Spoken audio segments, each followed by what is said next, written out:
السلام عليكم ورحمة الله تعالى وبركاته. بسم الله الرحمن الرحيم. ரியாலு சாலிஹீன் பாடம் 174. இந்த ரியாலு சாலிஹீன் கிதாபினுடைய 174ஆம் நாள் பாடத்தில் நாம் அமர்ந்திருக்கின்றோம்.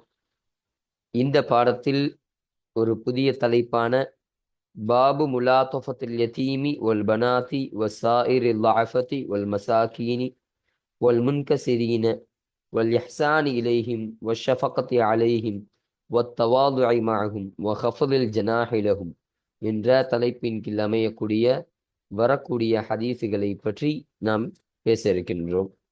அல்ஹம்துலில்லாஹ். நம்முடைய ஜாமியா ரகீப் எஜுகேஷனல் ட்ரஸ்டின் மூலமாக பல தீன் சம்பந்தப்பட்ட சேவைகளையும் பல துன்யா சம்பந்தப்பட்ட சேவைகளையும் நாம் செய்து கொண்டிருக்கின்றோம்.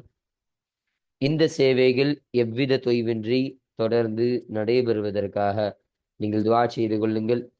இன்னும் ஆதரவு தாருங்கள். நன்மையில் ஒன்று சேருவோம், முந்திக் கொள்வோம். உங்களுடைய நன்கொடைகளை எங்களுக்கு நீங்கள் வழங்க விரும்பினால் எங்களுடைய பேங்க் அக்கவுண்ட் டீட்டெயில்ஸ், வங்கி முகவரிகள் இங்கு கொடுக்கப்பட்டிருக்கின்றது. இது அல்லாமல் இங்கு QR ஸ்கேனும் கொடுக்கப்பட்டிருக்கின்றது. இதன் மூலமாக ஸ்கேன் செய்து உங்களுடைய நன்கொடைகளை எங்களுக்கு நீங்கள் வழங்குங்கள். அல்லாஹு தஆலா உங்கள் வாழ்நாளை மென்மேலும் பரக்கத்தாக்கி தருவானாக. ஆமீன் ஆமீன் யா ரப்பல் ஆலமீன். இப்பொழுது இந்த 174ஆம் நாள் பாடத்துல ஒரு புதிய தலைப்பு, ஒரு புதிய பாடத்தை நம்ம துவங்க இருக்கிறோம். அந்த பாடத்தினுடைய பெயர் என்னன்னா, பாபு முலாத்தஃபத்தில் யதீமி வல் பனாதி வஸ்ஸாயிரில் லாஃபதி வல் மசாகீனி வல் முன்கசிரீன வல் இஹ்சானி இலைஹிம் வஷ்ஷஃபகத்தி அலைஹிம் வத்தவாதுஇ மஅஹும் வஹஃபதில் ஜனாஹி லஹும் என்ற தலைப்பின் கீழ் அமையக்கூடிய பாடமாக இதற்கு. இதற்கான அர்த்தம் என்னன்னா, அனாதை மக்களை கவனித்துக் கொள்ளுதல், இன்னும் சிறு பிள்ளைகளை கவனித்துக் கொள்ளுதல் பற்றிய பாடம். வசாயிரில் லாஃபதி, இன்னும் ஏனைய பலவீனமானவர்களை கவனித்துக் கொள்ளுதல். இன்னும் வல் மசாகீன, இன்னும் வல் மசாகீனி, இன்னும் மிஸ்கீன்களை ஏழைகளை கவனித்துக் கொள்ளுதல். வல் முன்கசிரீன, இன்னும் உள்ள உடைந்தவர்களை கவனித்துக் கொள்ளுதல். அப்ப உள்ள உடைந்தவர்கள்னா இந்த உலகத்துல யாரும் இல்லாமல் குடும்பத்தால கைவிடப்பட்டவங்க, சமுதாயத்தால கைவிடப்பட்டவர்கள். அப்போ அவங்க உள்ளத்தால எவ்வளவு வலியை அனுபவிச்சிருப்பாங்க, எவ்வளவு கஷ்டத்திற்கு உள்ளானவர்களா இருப்பார்கள். அப்படி கஷ்டப்படக்கூடிய அவர்களையும் கவனிப்பது குறித்த பாடமாக இருக்கு. இன்னும் வல் இஹ்சானி இலைஹிம், இன்னும் அவர்களின் மீது அவர்களின் பக்கம் நல்லுபகாரம் செய்வது குறித்த பாடம். ஷஃபகத்தி அலைஹிம், இன்னும் அவர்களின் மீது இரக்கம் காட்டுதல் குறித்த பாடம். தவாதுஇ மஅஹும், இன்னும் அவர்களோடு பணிவாக நடந்து கொள்ளுதல் என்பது குறித்த பாடம். வஹஃபதில் ஜனாஹி லஹும், இன்னும் அவர்களுக்காக தன்னுடைய ரெக்கையை தாழ்த்தி கொள்ளுதல் என்பது குறித்த பாடமாக இருக்கு. இப்போ ரெக்கையை தாழ்த்தி கொள்றதுனா அவர்களுக்காக இறங்கி போறது, அவர்களுக்காக சில விஷயங்களை விட்டு தருவது. அதுக்குதான் வஹஃபதில் ஜனாஹி லஹும் என்பதாக சொன்னாங்க. அப்போ ஆக மொத்தம் இந்த பாடத்துல அனாதைகள், சிறு பிள்ளைகள், பலவீனமானவர்கள், மிஸ்கீன்கள், அதாவது ஏழைகள், அதாவது இன்னும் கஷ்டப்படக்கூடியவர்கள். இப்போ இந்த 5 நபர்களையும் கவனித்துக் கொள்ளுதல் இஸ்லாத்தில் இவ்வளவு முக்கியமான விஷயமாக இருக்கு. அவர்களுக்கு நல்லுபகாரம் செய்யுதல் எந்த அளவிற்கு முக்கியம், அவர்களுக்கு இரக்கம் காட்டுவது எந்த அளவிற்கு முக்கியம், அவர்களோடு பணிந்து கொண்டு கனிந்து கொண்டு அவர்களோடு நல்ல உறவில் நல்ல கண்ணியப்படுத்துவது எந்த அளவிற்கு முக்கியமானதாக இருக்கு. இன்னும் அவர்களுக்காக வேண்டி சலுகைகளை விட்டு கொடுப்பது எந்த அளவிற்கு ஒரு முக்கியத்துவமாக, எந்த அளவிற்கு ஒரு சிறப்புக்குரிய விஷயமாக இருக்கின்றது என்பதை குறித்து சொல்லக்கூடிய ஒரு பாடமாக இந்த பாடம் அமையுது. அப்போ இதை பற்றி தான் இந்த பாடத்துல வரக்கூடிய ஹதீஸுகள் பேசக்கூடியதாக இருக்கும். இது குறித்து ஸல்லல்லாஹு அலைஹி வஸல்லம் அவர்கள் ஏராளமான ஹதீஸை பல ஹதீஸ் கிரந்தங்கள்ல நமக்கு பதிவு செஞ்சு தந்திருக்கிறாங்க. இப்போ இந்த பாடத்தினுடைய ஒரு பாட சுருக்கம் என்னன்னு சொன்னா, இந்த தலைப்பை குறித்தான அர்த்தத்திற்கான அர்த்தம் வைத்து அதனுடைய ஒரு சின்ன அறிமுகத்தை நம்ம இப்ப பார்த்தோம். இப்ப அடுத்தபடியாக இரண்டாவது விஷயமாக இந்த பாடத்திற்கு தோதுவாக முசன்னிஃப் அன்னவர்கள் குர்ஆன் ஷரீஃப்ல இருந்து சில ஆயத்துக்களை நமக்கு தொகுத்து தருவார்கள். அந்த ஆயத்துக்களுக்கான தர்ஜுமா என்ன, அதற்கான விளக்கம் என்ன, அந்த ஆயத்து எதற்காக வேண்டி இந்த பாடத்தில் கொண்டு வரப்பட்டது என்ற அந்த விஷயத்தை எல்லாம் நாம் இரண்டாவது விஷயமாக பார்க்க இருக்கிறோம். அப்போ இந்த இரண்டு விஷயத்தை பற்றி மட்டும்தான் இன்றைய பாடத்துல நம்ம பேச இருக்கிறோம். அல்ஹம்துலில்லாஹ். இப்ப நம்ம கிதாபை பார்ப்போம். 33வது பாடம். இந்த ரியாது சாலிஹின் கிதாபில் பதிவு செய்யப்படக்கூடிய பாடங்களுடைய வரிசையில இது 33வது பாடம் என்பதாக சொல்றாங்க. இப்ப இதனுடைய பெயர் என்ன? பாபு முலாத்தஃபத்தில் யதீமி வல் பனாதி. அப்போ யத்தீம்கள் அனாதைகளை கவனிப்பது குறித்த பாடம். வல் பனாதி, இன்னும் சிறுபிள்ளைகளை கவனித்துக் கொள்ளுதல் என்பது குறித்த பாடம். வசாயிரி லாஃபதி, இன்னும் ஏனைய பலவீனமானவர்களையும் வல் மசாகீனி, இன்னும் மிஸ்கீன்களையும் ஏழைகளையும் வல் முன்கசிரீன, இன்னும் உள்ளம் உடைந்தவர்களையும். அப்போ உள்ளம் உடைந்தவர்கள்னா மேல சொன்னோம்.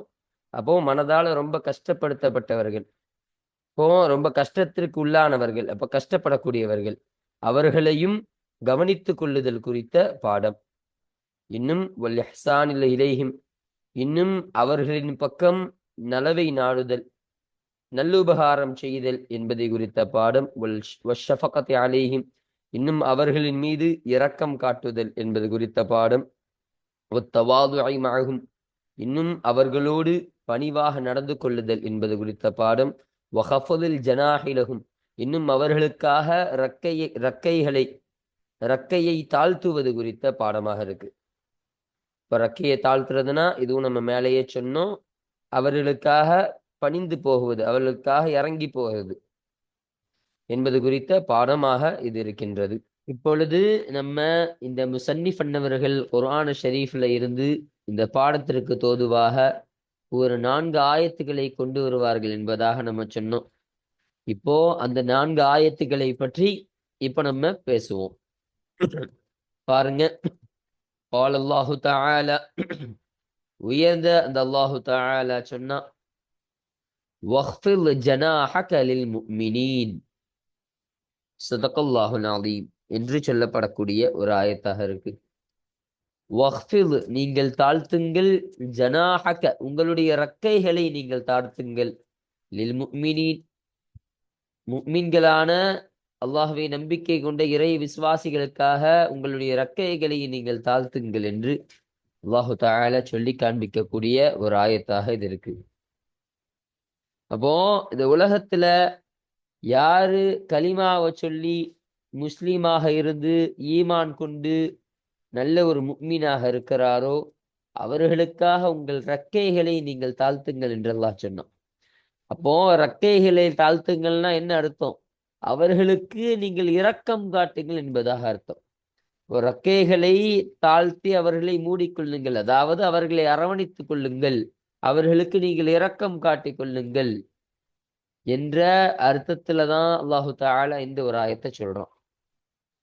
அப்போ முஃமினான நபர்களுக்கு இரக்கம் காட்டக்கூடியவர்களாகவே நம்ம ஆகணும். அவர்களை உதாசீனப்படுத்திடக்கூடாது, அவர்களை கேவலமாக பேசிவிடக்கூடாது, அவர்களுடைய மனம் புண்படும் அளவிற்கு நடந்துவிடக்கூடாது. அப்போ அந்த முஃமின்களுக்கான முறையான கண்ணியத்தை அவர்களுக்கு செலுத்தி அவர்களுக்கு இரக்கம் காட்டக்கூடியதாக இருக்கணும். இரக்கம் காட்டுறதுன்னா சாதாரணமா என்னங்க, ஒருத்தர் மேல இறக்கப்பட்டு அவரை பாவம் சொல்லி விடுறது இரக்கமா? அது இரக்கம் கிடையாது. இரக்கம் காட்டுதல் என்றால் அந்த முஃமினுக்கு என்னென்ன நம்மளால் முடிந்த என்னென்ன நலவை செய்து கொடுக்க முடியுமோ எல்லா நலவையும் செய்து கொடுக்கணும். ஒரு முஃமினு கஷ்டப்படுறாரா, அவருக்கு இருக்க வீடு கூட இல்லையா, அவருக்கு ஒரு வீடு கட்டி கொடுக்கணும். அவருக்கு உடுக்கிறதுக்கு துணி இல்லை, துணிமணிகள் எதுவும் இல்லை அப்படின்னு சொன்னா அவருக்கு ஆடை அமைச்சு கொடுக்கணும், அவருக்கு ட்ரெஸ் அமைச்சு கொடுக்கணும். அவருக்கு சாப்பிட்றதுக்கு உணவு கிடையாது, பசித்தவராக இருக்கிறாரு, அவருக்கு உண்ண உணவு வாங்கி கொடுக்கணும், உணவை ஏற்பாடு செய்து கொடுக்கணும். இப்போ இத்தகைய ஒரு விஷயத்தை இந்த முஃமின்களுக்கு நீங்கள் கொடுங்கள். இப்படிதான் இந்த விஷயம்தான் முஃமின்களுக்கு இரக்கம் காட்டுவது என்பதாக அர்த்தம். சாதாரணமா ஒருத்தன் இறக்கப்பட்டு ஐயோ பாவம்பா அவர் ரொம்ப பாவப்பட்டவர் அப்படின்னு சும்மா சொன்னா பத்தாது. அவர்களுக்காக உங்களால் முடிந்த அனைத்து நல்ல காரியங்களையும் செய்து கொடுக்கணும். அப்போ நலவை செய்து கொடுக்கிறது மட்டும்தான் இறக்கமானு கேட்டா அதுவும் கிடையாது. தீங்கான விஷயத்தை விட்டும் அவர்களை பாதுகாப்பது, தடுப்பதும் அது ஒரு நலவான காரியம்தான். இப்போ ஒரு முஸ்லீம் ஒரு ஆபத்துல இருக்கிறார், ஒரு கஷ்டத்துல இருக்கிறார். அந்த கஷ்டத்துல இருந்து, அந்த பிரச்சனையில இருந்து அவரை நீக்கி வெளியே கொண்டு வரும். அவருக்கு சமாதானமாக விஷயம், அவருக்கு என்ன தேவையோ அந்த தேவையை நிறைவேற்றி கொடுத்து அவரை சமாதானமாக அந்த பிரச்சனையிலிருந்து வெளியேற்றுவதும் ஒரு இரக்கம் தான். அப்போ ஒரு முஃமின கொல்வதற்காக, அவர்களை அடிப்பதற்காக மக்கள்லாம் திரண்டு வராங்க. அந்த மக்கள்லாம் அவரை விட்டு தடுத்து நிறுத்தி அவரை பாதுகாப்பு செய்து அவருக்கு அடைக்கலம் கொடுக்கிறதும் ஒரு இரக்கம்தான். அப்போ இந்த எல்லா ரீதியிலையும், இந்த எல்லா கருத்திலையும் உள்ளடக்கிதான் அல்லாஹு தாலா இப்படி ஒரு ஆயத்தை நமக்கு சொல்லித் தருகிறான். அப்போ அந்த முஃமின்களுக்கு உங்களுடைய இறக்கையை விரித்து கொடுங்கள், உங்களுடைய அந்த இரக்கத்தை அவர்களுக்காக நீங்கள் முழுமையாக நீங்கள் கொடுங்கள் என்று அல்லாஹு தாலா இந்த ஒரு ஆயத்தின் மூலமாக சொல்லித் தருகிறான். இந்த ஆயத்தானது இந்த பாடத்திற்கு தோதுவாக வருதா இல்லையா? இந்த முஃமின்களுக்கு கண்ணியப்படுத்துறது, அந்த முஃமின்களுக்கு இரக்கம் காட்டுதல், அவர்களுக்கான மரியாதை செலுத்துதல் என்ற இந்த கருத்துல இந்த ஆயத்து வருகிறதா இல்லையா? அப்போ இதன் காரணமாக தான் முஸன்னிஃப் அவர்கள் குர்ஆன் ஷரீஃப்ல பதிவு செய்யப்பட்ட இந்த ஆயத்தை இந்த பாடத்திற்கு தோதுவாக நமக்கு கொண்டு வருகிறார்கள். பாருங்க, அல் ஹஜ்ர் சூரத்துல் ஹஜ்ர்ல இந்த ஆயத்தானது பதிவு செய்யப்படுது 88. 88வது ஆயத்தாக சூரத்துல் ஹஜ்ர்ல இந்த ஆயத்தானது பதிவு செய்யப்படுகின்றது என்பதை நமக்கு சொல்லித் தருகிறார்கள். அப்போ இது முதலாவது ஆயத், இந்த பாடத்திற்கு கீழே அமையக்கூடிய முதலாவது ஆயத். இப்போ முஸன்னிஃப் அவர்களில் குர்ஆன் ஷரீஃப்ல இருந்து கொண்டு வரக்கூடிய இரண்டாவது ஆயத்தை நம்ம இப்ப பார்ப்போம்.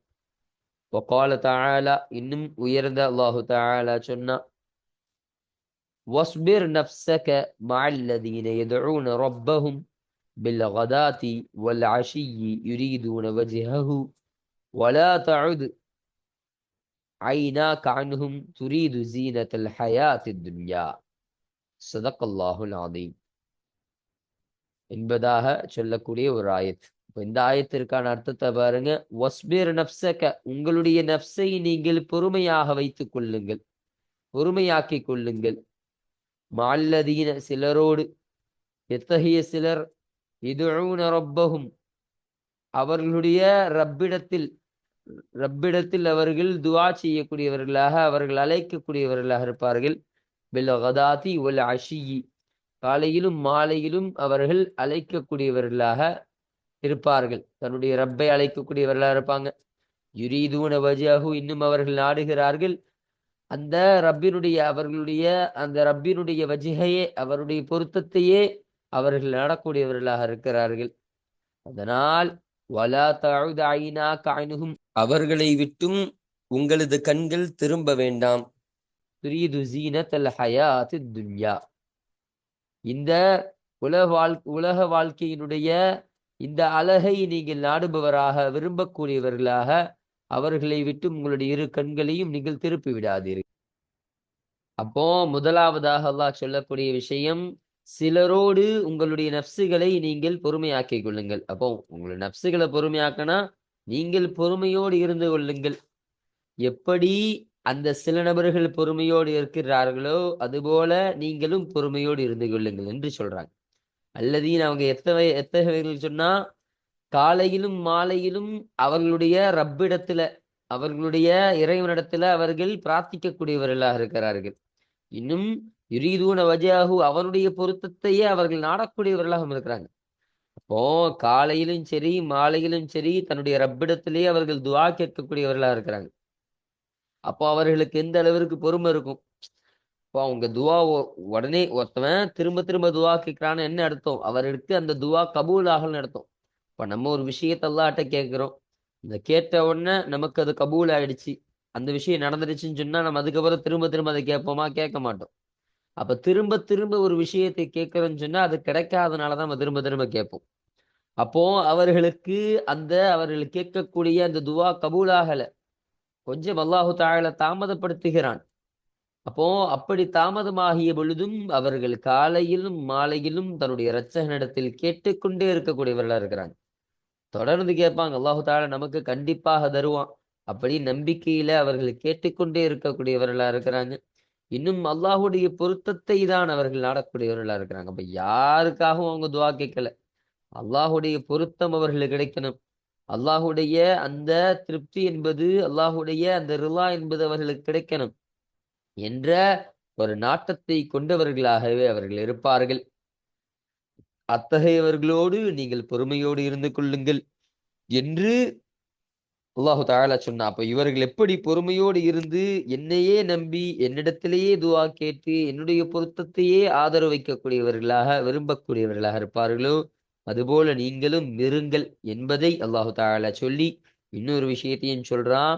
இந்த உலக ஆசைக்காக வேண்டி, இந்த உலகத்தினுடைய அலங்காரத்திற்காக வேண்டி அதை நாட்டமாக கொண்டு அந்த நிலையில அவர்களை விட்டு உங்களுடைய கண்களை நீங்கள் திருப்பிடாதீங்கன்னு சொன்னான். அப்போ அவர்களை விட்டு உங்களுடைய கண்ணை திருப்பிறான்னா உங்களுடைய கவனம் முழுக்க இவர்கள் மீது நீங்கள் வையுங்கள். இப்படி அல்லாஹ்வை நம்பி இருக்கக்கூடிய இவர்களின் மீதே உங்களுடைய கவனத்தை வைங்க. இந்த உலகத்துல நிறைய ஃபித்னாக்கள் நடக்கும், நிறைய தவறுகள் நடக்கும். தவறுகள் செய்யக்கூடிய நபர்கள் ஏராளமான நபர்கள் இருப்பாங்க, லலாலத்தில் விழக்கூடியவர்கள் ஏராளமான நபர்கள் இருப்பாங்க. அப்போ கெட்ட செயல்களை மட்டும் செய்யக்கூடிய நபர்கள் இந்த உலகத்துல எக்கச்சக்கமான நபர்கள் இருக்கிறாங்க. அப்போ அத்தகையவர்கள்லாம் நீங்க பாத்துறாதீங்க. இவர்களின் பக்கம் மட்டுமே நீங்கள் உங்களுடைய கவனத்தை நீங்கள் வையுங்கள். இவர்கள் என்ன செய்கிறார்களோ அந்த செயலை நீங்கள் செய்யுங்கள். இவர்கள் எந்த நியத்தை கொண்டிருக்கின்றார்களோ அந்த நியத்தை உங்கள் உள்ளங்களில் நீங்கள் கொள்ளுங்கள். அப்போ இவர்களை பின்பற்றி இவர்களைப் போலவே நீங்கள் வாழுங்கள். மற்ற யாரையும் நீங்க பார்க்காதீங்க. இவர்கிட்டும் உங்களுடைய கண்ணை நீங்கள் திருப்பி விடாதீர்கள். இந்த உலக ஆசைக்காக வேண்டிய அல்லாஹ் சொன்னான். இந்த உலக ஆசை கொண்டு நம்ம இவரை மாதிரி இருக்கலாமே, ஒருத்தவரை நமக்கு பிடிச்ச மாதிரி இருக்கிறாரு, ஆனா அவரை வழிகேட்டுல இருக்கக்கூடியவரா இருக்கிறார். ஆனா அவர் எப்படி ஜாலியா இருக்கிறாரு, அவர் எப்படி வழிகேட்டுல இருந்தாலும் அவரு தான் ரொம்ப ராகத்தா இருக்கிறாருப்பா, இந்த உலகத்துல ரொம்ப ஜாலியா இருக்கக்கூடிய ஒரு நபர் அவராதான் இருக்கிறார் அப்படின்னு நம்ம அவரின் பக்கம் நம்முடைய கவனம் போயிடுச்சுன்னு சொன்னா அவர்கிட்ட இருக்கக்கூடிய அந்த தீய செயல் எல்லாம் நம்ம இடத்துல வந்துடும். அல்லாஹு தாலா பாதுகாப்பான். அப்போ இது போன்ற செயல்ல நீங்க போயிராம உங்களுடைய கவனத்தை அவர்களுக்கு மாத்திரமே நீங்க வையுங்கள் என்பதை அல்லாஹு தாலா இந்த ஒரு ஆயத்தின் மூலமாக சொல்லித் தருகிறான். அப்போ இந்த ஆயத்துல சொல்லப்படக்கூடிய இந்த நபர்கள் இருக்கிறாங்கள் இல்லையா, அவர்கள் யாருன்னா ஏழைகளாக இருக்கிறார்கள். அப்போ ஏழை மக்கள், ஏழை எளியோர்கள், அவர்கள் கஷ்டத்திலே இருக்கக்கூடியவர்களா இருப்பாங்க. இந்த உலகத்துல ஒரு பணக்காரர் இருக்கிறாருன்னு சொன்னா அந்த பணக்காரர் அதிகமாக இந்த உலகத்துல துவா செய்வாரா, இல்ல ஏழை அதிகமாக துவா செய்வாரான்னு பெரும்பாலான ஒரு கணிப்புல பார்க்கும் பொழுது ஏழை தான் அதிகமாக துவா செய்யக்கூடியவரா இருப்பார். அப்போ அந்த ஒரு ஏழை என்பது பல பணக்காரர்களை விட சிறந்தவர் என்று ஸல்லல்லாஹு அலைஹி வஸல்லம் அவர்கள் இதற்கு முந்தின ஹதீஸ்ல சொல்லி இருக்கிறாங்க. அப்போ ஏழை என்பவர் பணக்காரரை விட ஆகச் சிறந்தவராக இருக்கிறார். அப்போ ஏழையை தான் அல்லாஹு தஆலா அதிகம் விரும்பக்கூடியவனாக இருக்கிறான். இப்போ ஒரு பணக்காரர் இருக்கிறான்னு சொன்னா அவருக்கு எந்த ஒரு தேவையும் பெருசா இருக்காது. அவர் தன்னுடைய பணத்தை கொண்டே தன்னுடைய தேவையை பூர்த்தி செய்யக்கூடியவராக இருப்பார். அவர் அல்லாஹ்விட்ட துஆ கேட்டு அல்லாஹ் தான் தந்து அப்படி ஒரு நாட்டம் என்பது அவருடைய உள்ளத்துல வர்றது ரொம்ப ரேரான ஒரு விஷயம், ரொம்ப அரிதான ஒரு விஷயம். அப்படி புரிந்து கொண்டு அல்லாஹ்விடத்துல கேட்கக்கூடியவர்கள் சிறந்தவர்கள், அதுல எந்த ஒரு மாற்று கருத்தும் கிடையாது. ஆனா அப்படி ஒரு பணக்காரர் அதிகமா அல்லாஹ்விட்ட துஆ கேட்க மாட்டாங்க. அவங்களுக்கு 2 விஷயம். ஒண்ணு அந்த தேவை இருக்காது. இன்னொன்னு அவர்களுக்கான அந்த நேரம் இருக்காது. அவர்கள் தன்னுடைய காசு சம்பாதிப்பதிலேயே, தன்னுடைய பைசாக்களை சேர்த்துக் கொண்டு இருப்பதிலேயே அவர்கள் கவனமாக இருக்கக்கூடியவர்களா இருப்பாங்க. அப்போ இந்த உலகத்திலே அதிகமா அல்லாஹ்வோடு வழிபாட்டில் ஈடுபடக்கூடியவர்கள், இபாதத்துல ஈடுபடக்கூடியவங்க பணக்காரரா, ஏழையான்னு பார்க்கும் பொழுது, பொதுவாக பெரும்பாலான ஒரு கணிப்புல ஏழையாகத்தான் இருக்கும். அதைதான் ஸல்லல்லாஹு அலைஹி வஸல்லம் அவர்களும் கற்றுத்தராங்க. அப்போ அத்தகைய அந்த ஏழைகள் அல்லாஹ்வுடைய நாட்டத்தையே அவர்கள் பொருத்தத்தையே அவர்கள் நாடக்கூடியவர்களாக இருக்கிறாங்க. இன்னும் காலையிலும் மாலையிலும் துவா கேட்கக்கூடியவர்களா இருக்கிறாங்க. அவர்களை விட்டு உங்களுடைய கவனத்தை திருப்பி விடாதீர்கள் என்று அல்லாஹு தஆலா சொன்னான். அப்ப இந்த ஒரு ஆயத்து இந்த பாடத்திற்கு தோதுவாக வருதா இல்லையா? இந்த பாடத்துல சொல்லப்படக்கூடிய அந்த ஏழைகளுக்கு கண்ணியப்படுத்தணும்.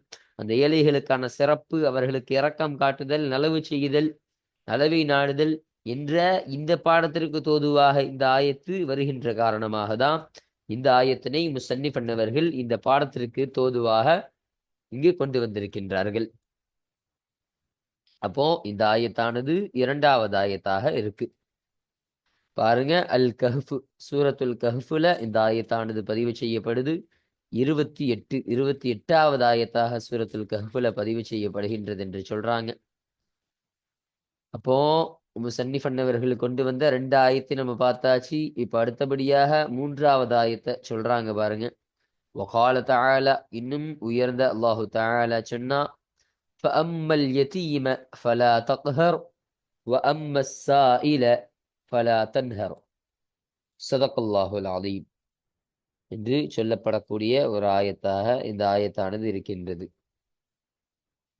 அல்லாஹ் சொல்றான், ஃபஅம்மல் யதீம, எனவே அந்த யத்தீம்களாகிறவர்கள், அனாதைகளாகிறவர்கள், ஃபலா தக்ஹர், அவர்களை நீங்கள் ஏளனமாக, அவர்களை நீங்கள் கனிந்து கொள்ளாதீர்கள், அதாவது அவர்களோடு நீங்கள் கனிந்து பேசி விடாதீர்கள் என்று சொன்னார். இன்னும் வம்ம சாயில, இன்னும் யாசகம் கேட்கக்கூடியவர்கள், அவர்கள் ஃபலா தக்ஹர், அவர்களை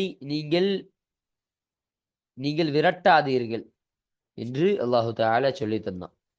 இந்த உலகத்துல யாரெல்லாம் அனாதைகள் இருக்கிறாங்களோ, தாயும் இல்ல தந்தையும் இல்ல, ஆதரவற்ற நபர்கள் யாரும் கிடையாது. இப்போ தாயும் இல்ல தந்தை இல்ல, எந்த ஒரு குடும்பம் கிடையாது, சகோதர சகோதரி யாரும் இல்லாத ஒரு தனி மனிதனாக, ஒரு அனாதையாக இருப்பாங்களா இல்லையா? அவங்கெல்லாம் இந்த உலகத்துல ரொம்ப ஆதரவற்றவர்கள். அப்போ அத்தகைய நபரோடு நீங்கள் கனிந்து பேசிவிடாதீங்க. அவங்க மனசு நோகும்படி, நீங்கள் புண்படுத்தும்படி நீங்கள் பேசிவிடாதீர்கள். எந்த ஒரு வார்த்தையும் நீங்க சொல்லிடாதீங்க. அவர்கள்கிட்ட நீங்க கோபம் கொள்ளாதீர்கள். அவர்களோடு நீங்கள் கனிந்து நடந்து கொள்ளாதீர்கள். அவர்களோடு நீங்கள் கனிவோடு நடந்து கொள்ளுங்கள் என்பதை அல்லாஹு தஆலா சொன்னான். அப்போ அவர்களை கண்ணியப்படுத்துங்க, அவர்களுக்கான மரியாதையை செலுத்துங்க. ஏன்னா அவர்கள்லாம் ஆதரவற்றவர்களா இருக்காங்க. இப்ப நமக்கெல்லாம் உம்மா வாப்பா இருக்கிறாங்க, இல்ல நம்மளை பார்க்கக்கூடிய யாராவது இருப்பாங்க. இப்ப இந்த உலகத்துல சொந்தக்காரர்கள் இல்லாதவர்கள் யாராவது மனைவியாச்சும் இருப்பாங்க துணைக்கு. அப்ப துணைக்கே இல்லாத ஒரு நபர்கள் தான் அனாதைகள். இப்போ அநாத ஆசிரமத்துல பார்க்கும் பொழுது எத்தனை அனாதைகள் இருக்கின்றார்கள். அல்லாஹு தஆலா பாதுகாக்க வேண்டும். அப்போ அந்த அனாதைகளுக்காக, அந்த அனாதைகளோடு நீங்கள் கனிந்து நடந்து கொள்ளுங்கள். அவர்களோடு நீங்கள் கனிவாக நடந்து கொள்ளுங்கள், கடிந்து நடந்து விடாதீர்கள். அப்போ அவர்களுக்கு நீங்கள் இரக்கம் காட்டுங்கள் என்ற விஷயத்தை அல்லாஹு தஆலா சொல்லி தந்தான். இன்னும் இந்த உலகத்துல யாசகம் கேட்கக்கூடியவர்கள் இருப்பார்களா இல்லையா? அப்போ யாசகம் கேட்கு தன்னுடைய வாழ்க்கையினுடைய அந்த தேவையை தன்னுடைய யாசகத்தை கொண்டு நிறைவேற்றி கொள்ளக்கூடியவர்கள் இருப்பார்கள் இல்லையா? அவர்களை நீங்கள் எப்பொழுதும் நீங்கள் விரட்டாதீர்கள் என்று அல்லாஹு தஆலா சொன்னான். அப்போ ஒரு மிஸ்கின் இருக்கிறாரு, நம்மலாம் பார்த்திருப்போம். நம்ம வீட்டு வாசல்லாம் மிஸ்கின் வருவாங்க, யாசகம் கேட்டு வருவாங்க. இப்ப யாசகம் கேட்கக்கூடிய அந்த மிஸ்கினை எப்போதும் நம்ம விரட்டிடக்கூடாது. போங்கங்க, அந்த பக்கம் போங்க, ஒரே வந்துட்டு இருக்காதீங்க, எதுக்கு நீங்க ஒரே வரீங்க, ரொம்ப தொந்தரவு கொடுக்குறீங்க அப்படின்னு சொல்லி அவரை விரட்டி விடக்கூடாது. அல்லாஹ் பாதுகாக்கணும். அப்ப அவரை விரட்டி விடாம அவருக்கு என்ன நம்மளால முடியுமோ அந்த விஷயத்தை செய்யணும். காசு இருந்தா அந்த காசை கொடுக்கணும். காசு இல்லைன்னா ஏதாவது ஆடையை கொடுக்கணும். இல்ல ஏதாவது அவருக்கு ஒரு வேளை உண்ண உணவாச்சு கொடுக்கணும். அப்படி எதுவுமே இல்லைன்னு சொன்னா அந்த நபர்கிட்ட அவருடைய மனது நோகும்படி சொல்லிவிடாம, நீங்க அடுத்த வாட்டி வாங்கல, நான் உங்களுக்கு கண்டிப்பாக தரேன் அப்படின்னு அவருடைய மனசு ராகத்தா, அவருடைய மனசு சந்தோஷப்படும் அளவிற்கு வேதனைப்படுத்தாம சொல்ல வேண்டும். இப்ப இதுதான் அல்லாஹு தஆலா சொல்றான், அவர்களை நீங்கள் எப்பொழுதும் உங்களை விரட்டடித்து விடாதீர்கள். அவர்கள் சாதாரணமான ஏழை தானே, இவரால் என்ன செஞ்சிட முடியும், இவரெல்லாம் எல்லாட்டையும் யாசகம் கேட்டுதான் தன்னுடைய பொழப்பை பார்த்துக் கொள்கிறார், இவரெல்லாம் ரொம்ப ஏளனமான நபர் தான்பா அப்படின்னு அவர்களை நீங்கள் குறைத்து எடை போட்டு அவர்களை நீங்கள் எந்த ஒரு கட்டத்திலும் நீங்கள் விரட்டாதீங்க என்பதாக அல்லாஹு தஆலா சொல்லி தந்தான். இந்த ஒரு ஆயத்திலையும் அல்லாஹு தாலா ஏழைகளை குறித்தும் சொல்றான், அனாதைகளை குறித்தும் சொல்றான். இப்ப யாசகம் கேட்கக்கூடிய யாரு ஏழைகளா தானே இருப்பாங்க. அப்போ அந்த ஏழைகளை குறித்து அல்லாஹு தாலா இப்படி ஒரு விஷயத்தை சொல்றதன் காரணமாக தான் இந்த ஆயத்தினை முசன்னிஃப் பண்ணவர்கள் இந்த பாடத்திற்கு தோதுவாக நமக்கு கொண்டு வந்திருக்கின்றார்கள். பாருங்க, அல்-லுஹா சூரத்துல் லுஹால இந்த ஆயத்தானது பதிவு செய்யப்படுது. ஒன்பதாவது ஆயத்தாக சூரத்துல் லுஹாவில் இந்த ஆயத்தானது பதிவு செய்யப்படுகின்றது என்பதை நமக்கு சொல்றாங்க. 9, 10 என்று 2 ஆயத்துகளாகவும் இந்த ஆயத்தானது பதிவு செய்யப்படுகின்றது என்று நமக்கு சொல்றாங்க. இப்போ 3 ஆயத்தை நம்ம பார்த்தாச்சு. இப்போ முசன்னிஃப் அவர்கள் கொண்டு வரக்கூடிய 4வது இறுதியான ஆயத்தாக இப்ப நம்ம பார்க்கிறோம். வாங்க. வகால தஆலா இன்னும் உயர்ந்த அல்லாஹு தஆலா சொன்னா, அரஐத அல்லதி யுகذிபு பித்தீன் ஃபதாலிக அல்லதி யதுஉல் யதீம் வலா யஹுது அலா துஆமில் மிஸ்கீன் என்று சொல்லக்கூடிய ஒரு ஆயத். ஸதகல்லாஹுல் அஸீம். அதுல அல்லாஹ் கேட்கிறான் பாருங்க, அரஐத்த நீங்கள் பார்க்கவில்லையா, நீங்கள் பார்க்கின்றீர்களா, அல்லதி ஒருவரை, யுகذிபு பித்தீன் இந்த மார்க்கத்தை கொண்டு பொய்ப்பிப்பாரே அத்தகைய ஒருவனை நீங்கள் பார்க்கின்றீர்களா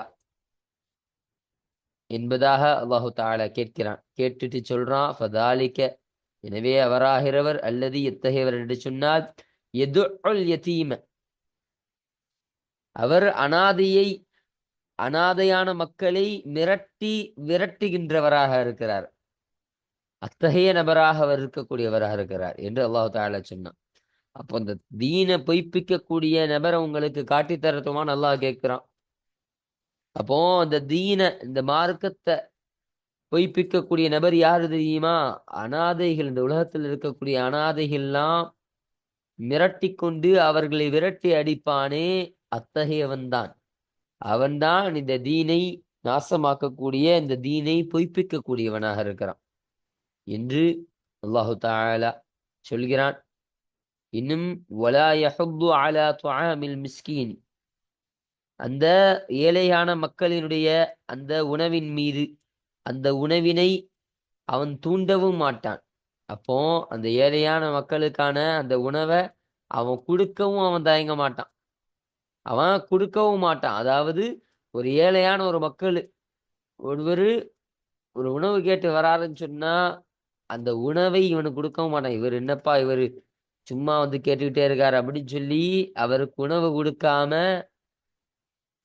அவருக்கு எந்த ஒரு நல்லதும் செய்யாம அவரை விரட்டக்கூடியவனாக இருப்பாரே அத்தகையவர் தான் இந்த தீனை பொய்ப்பிக்கக்கூடியவனாக இருக்கிறான் என்று அல்லாஹு தஆலா சொல்லக்கூடிய ஒரு ஆயத்தாக இது அமைகின்றது. அப்போ இந்த இடத்துல என்ன சொல்ல வரானா, தீனை பொய்ப்பித்தவராக நீங்க ஆகிடக்கூடாது. இப்போ எத்தீமான மக்களை நீங்க பாக்குறீங்களா, அனாதை மக்களை நீங்கள் பார்த்தால் நீங்கள் அவர்களை விரட்டாதீர்கள். மிஸ்கீன்களை நீங்க பார்த்தா, ஏழை மக்களை நீங்கள் பார்த்தா, யாசகம் கேட்கக்கூடிய ஆள்களை நீங்கள் பார்த்தா நீங்கள் உணவு கொடுங்கள், நீங்கள் அவர்களுக்கான தேவையை நீங்கள் பூர்த்தி செய்து கொடுங்கள். அப்படி நீங்கள் செய்யாதவராக ஆகிவிட்டீர்கள் என்று சொன்னால் நீங்களும் தீனை பொய்ப்பித்தவராக ஆகிவிடுவீர்கள் என்பதை அல்லாஹு தஆலா இதன் மூலமாக உணர்த்தி தருகிறான். இப்ப இந்த ஆயத்தானதும் இந்த பாடத்திற்கு தோதுவாக வருதா இல்லையா? அப்போ இது வருவதன் காரணமாக தான் முஸன்னிஃப் அவர்கள் இந்த ஆயத்தினை இந்த பாடத்திற்கு தோதுவாக நமக்கு இறுதி ஆயத்தாக கொண்டு வந்தாங்க. பாருங்க, அல் மாஊன் சூரத்துல் மாஊன்ல இந்த ஆயத்து பதிவு செய்யப்படுது. 1 3 வரை. அப்போ 3வது ஆயத்து வரைக்கும் இந்த ஆயத்தானது சூரத்துல் மாஊன்ல பதிவு செய்யப்படுகின்றது என்ற விஷயத்தை நமக்கு சொல்லித் தருகிறார்கள். அப்போ இன்றைய பாடத்துல இந்த 33வது பாடமான இந்த பாடத்தை குறித்த ஒரு சின்ன அறிமுகத்தையும், அதுல முஸன்னிஃப் அவர்கள் கொண்டு வரக்கூடிய குர்ஆன் ஷரீஃப்ல இருந்து கொண்டு வந்த இந்த 4 ஆயத்தினுடைய தர்ஜிமாக்களையும் அதற்கான கூடுதல் விளக்கத்தையும் பற்றி நல்லபடியாக நம்ம பார்த்து நிறைவு செஞ்சாச்சு. அல்ஹம்துலில்லாஹ். இன்ஷா அல்லாஹ் அடுத்தபடியாக இந்த பாடத்திற்கு கீழே அமையக்கூடிய 1வது ஹதீஸான இது 260வது ஹதீஸை குறித்தான செய்திகளையும் அதுல சொல்லப்படக்கூடிய விஷயங்களையும் குறித்து இன்ஷா அல்லாஹ் நாம் அடுத்த பாடத்தில் நாம் பேசுவோம். வாஹிர் தஅவானா அனில் ஹம்துலில்லாஹி ரப்பில் ஆலமீன். அஸ்ஸலாமு அலைக்கும் வரஹ்மத்துல்லாஹி தஆலா வபரகாத்துஹு.